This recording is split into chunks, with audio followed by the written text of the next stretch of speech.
Alright, now, here's a situation. Let's say you have something like x squared plus 3y times dy dx equals 0.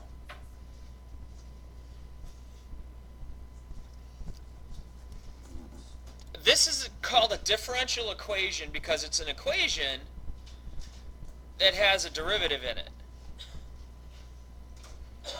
So, first off, let's not freak out by the whole idea that we're coming up with this thing called differential equations.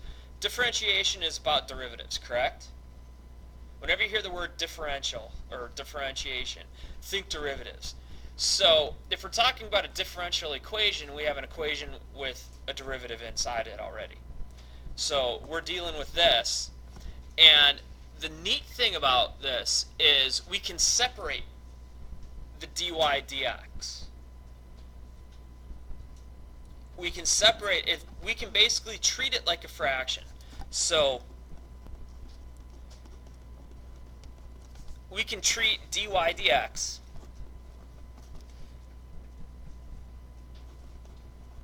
like any fraction.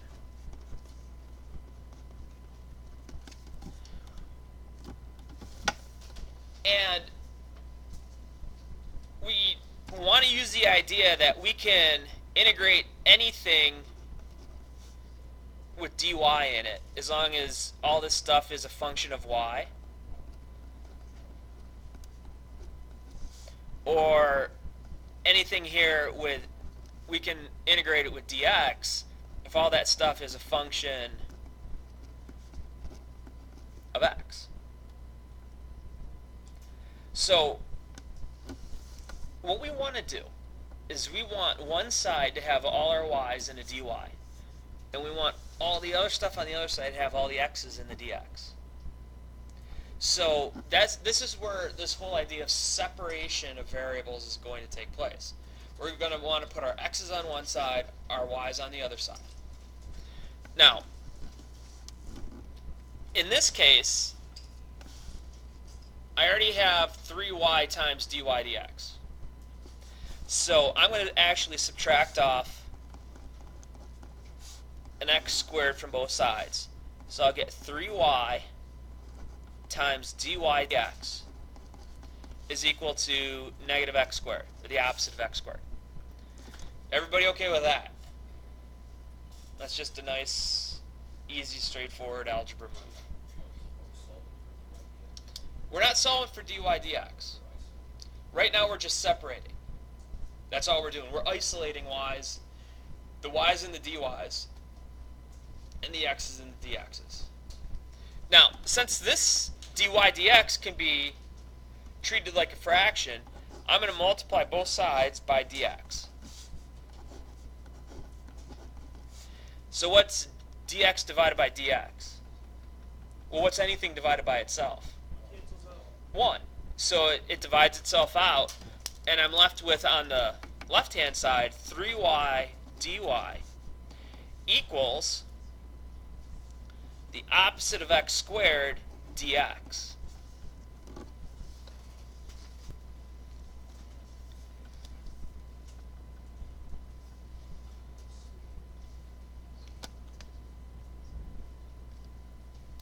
Now, what do we do with this? Integrate both sides. Now, this is the first thing right here is the separation of variables. That's your first step.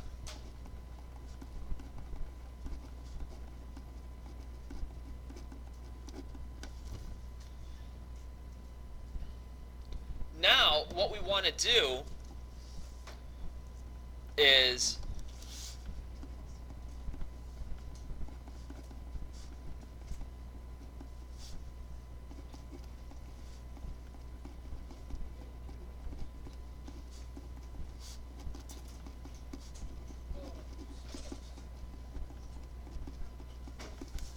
Alright, we want to find the solutions. It's either going to be finding what we call a particular solution,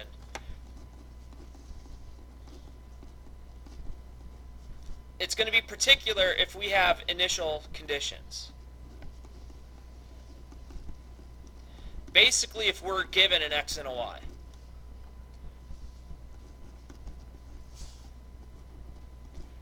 It's going to be general if we have no initial conditions, and we'll end up with a plus c at the end of it. So once we have our separated differential equation like we have right now, we're either going to go for all the solutions, which is something that we can do, or we can go for one particular solution based on whatever we have.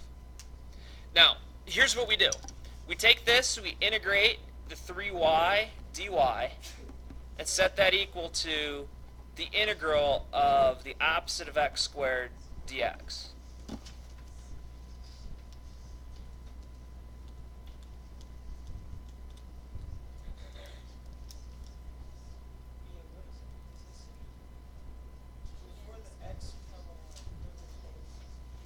Given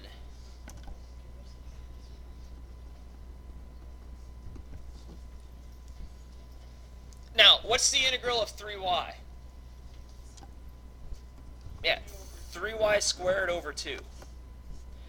Now, I would have a plus c here, right? Okay, so you would have a plus c.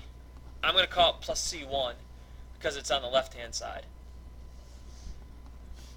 Now, what's the integral of the opposite of x squared?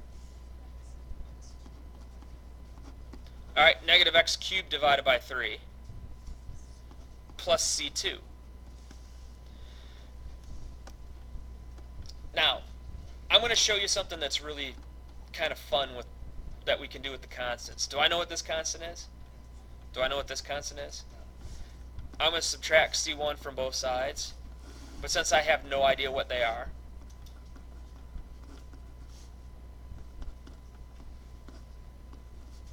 I'm just going to say plus c. It could, one constant could be 0, the other one could be 10, it doesn't matter.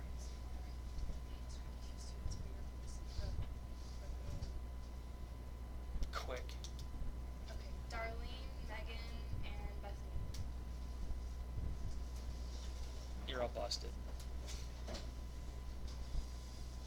The idea with the constants is that it doesn't, you don't know what they are, so we'll just put a c, because c covers all the constants.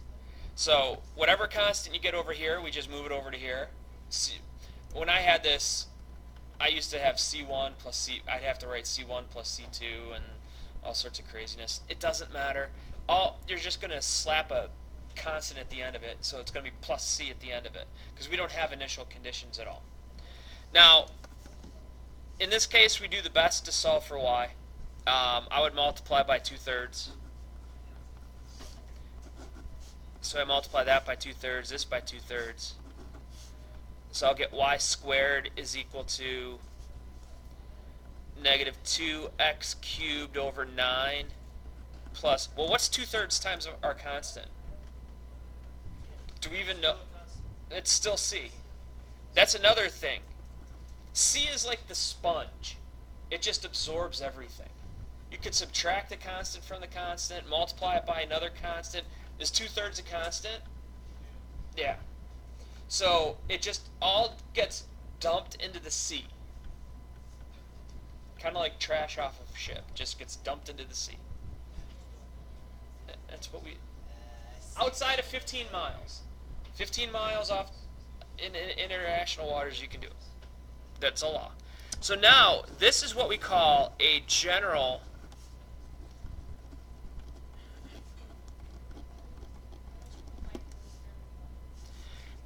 Because I need y equals positive or negative square root of everything. So I'll just keep it like this, because then what you do is you get an x and a y, and then you plug it in and go from there. So I don't want to mess around with having two different square roots I'd have to deal with. So if I just plug it in here, I'll get the answers that I need all the time. And plus, square roots are a lot worse to work with than squaring.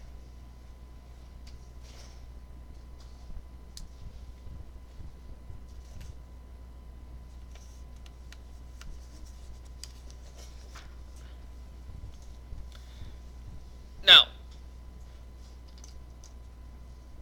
I'm going to give you a crazy one, and we're actually going to find using some initial conditions, we're going to figure out what's going on here. So, it's not that bad, don't worry. xy times dx plus e to the negative x squared times the quantity of y squared minus 1 dy equals 0. Now, no matter how scary this stuff looks, remember one thing. It's going to set you up for integration. And it's going to set you up for some type of an integral. And remember, since it's all math stuff, it's going to set you up for something that you know how to do. It's going to set you up for a formula. It's going to set you up for u substitution. It's going to do something like that. Now, the first thing that we want to deal with, and the initial conditions are this. We know that y of 0 is equal to 1. So when x equals 0, y equals 1. That's basically the initial condition that we're told.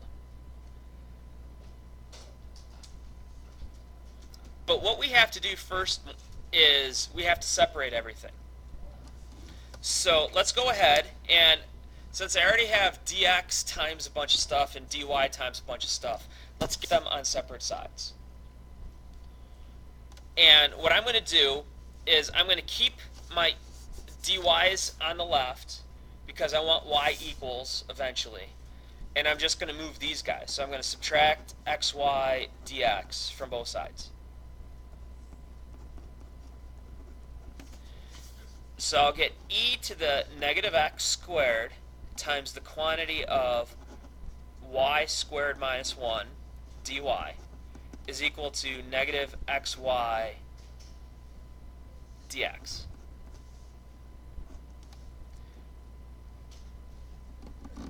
Now, what do I want to get rid of here? I want to all of it. First off, you want to get rid of this guy right here. No. We can't.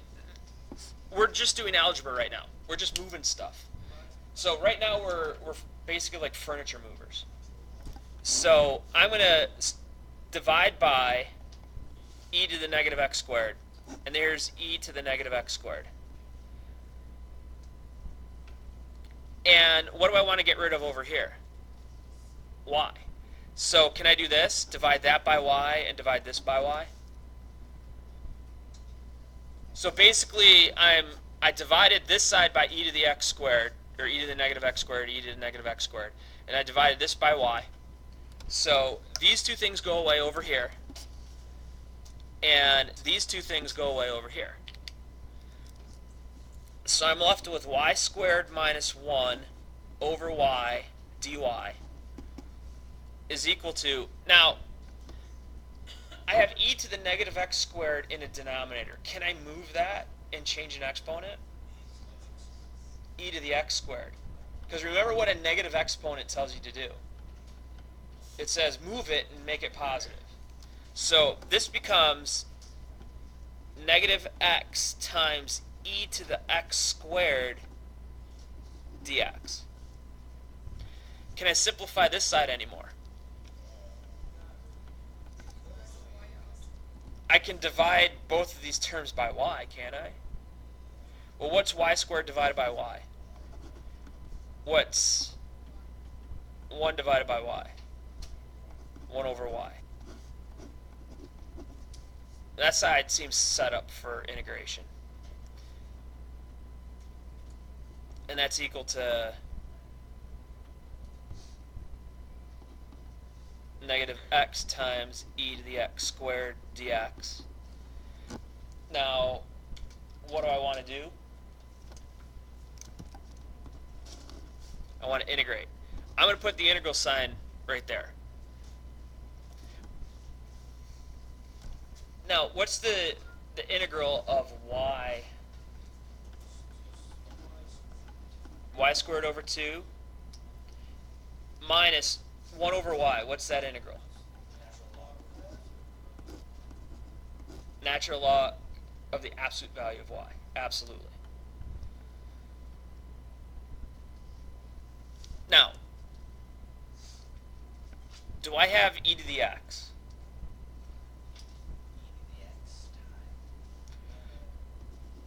Well, if my u is, in this case I need u substitution, because I see a chain rule here. If u is x squared, du has to be 2x. Do I have 2x? So I need to put a 2 here. And what's out front? Alright, so I'll do this. Just had to do a little bit of cosmetic work there.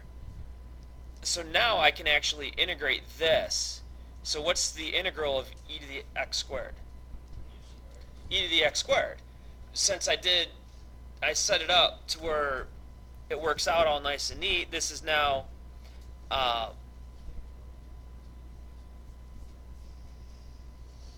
negative 1/2 times e to the x squared plus c. And, well, because if I put a plus, remember what we did over here? We could just move all the c's over to one side. Now, what are my initial conditions?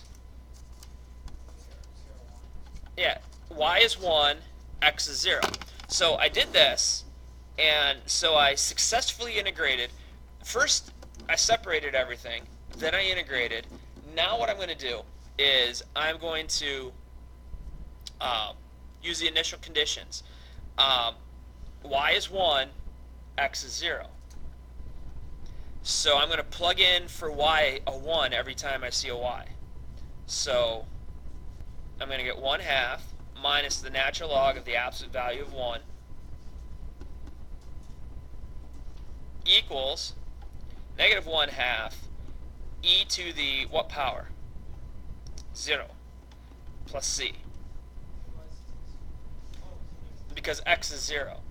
Because remember, x equals 0, y equals 1. So I get 1/2. What's the natural log of 1? 0. 1/2 minus 0 is equal to, well, what's e to the 0? 1. 1 times negative 1/2 is negative 1/2 plus c. Add 1/2 to both sides. That 0 we can just ignore.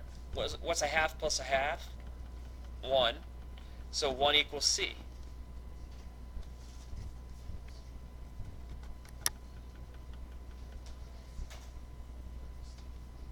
All that for 1.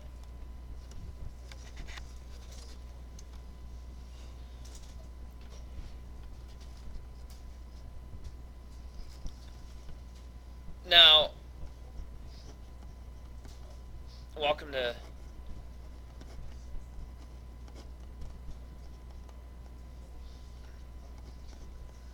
calculus.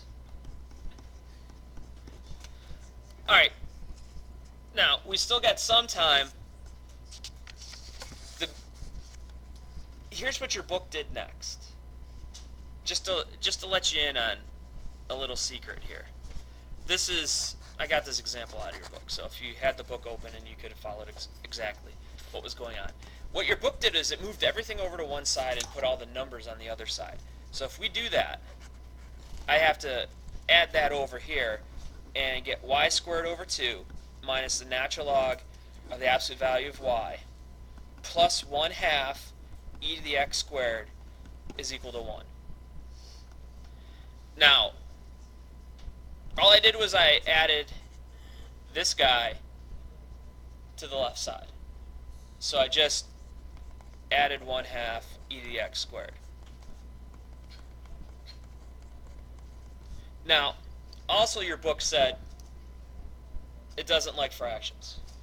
So it got rid of fractions and multiplied through by what to get rid of the fractions? Multiplies by 2. So what we get out of this is y squared minus 2 times the absolute value of, or natural log of the absolute value of y, plus e to the x squared is equal to 2. Sorry about the natural log, having some issues there. Now, when you have 2 outside of a natural log, where can that 2 go? As an exponent of y. Now, I have the absolute value of y, which makes y positive. I'm taking now y squared. Is y squared ever going to be negative? No. So, do I need the absolute value signs anymore? No. If you had them in there, it's not that big a deal. But once I put this power here, y squared is always positive. So we get y squared minus the natural log of y squared plus e to the x squared is equal to 2. And that is what we call a particular solution. Yes? If we just left it as y squared over 2 minus the and the first equation, would it still be correct? This would be technically correct, yes. I don't think there's any rule or law that says that this has to end up here. I just wanted to show you that this is what happened. I wanted to show you that, all right, when you take this and you raise that to the power, what happens with the absolute value? Because if you go back and look at stuff, why you want to look at that.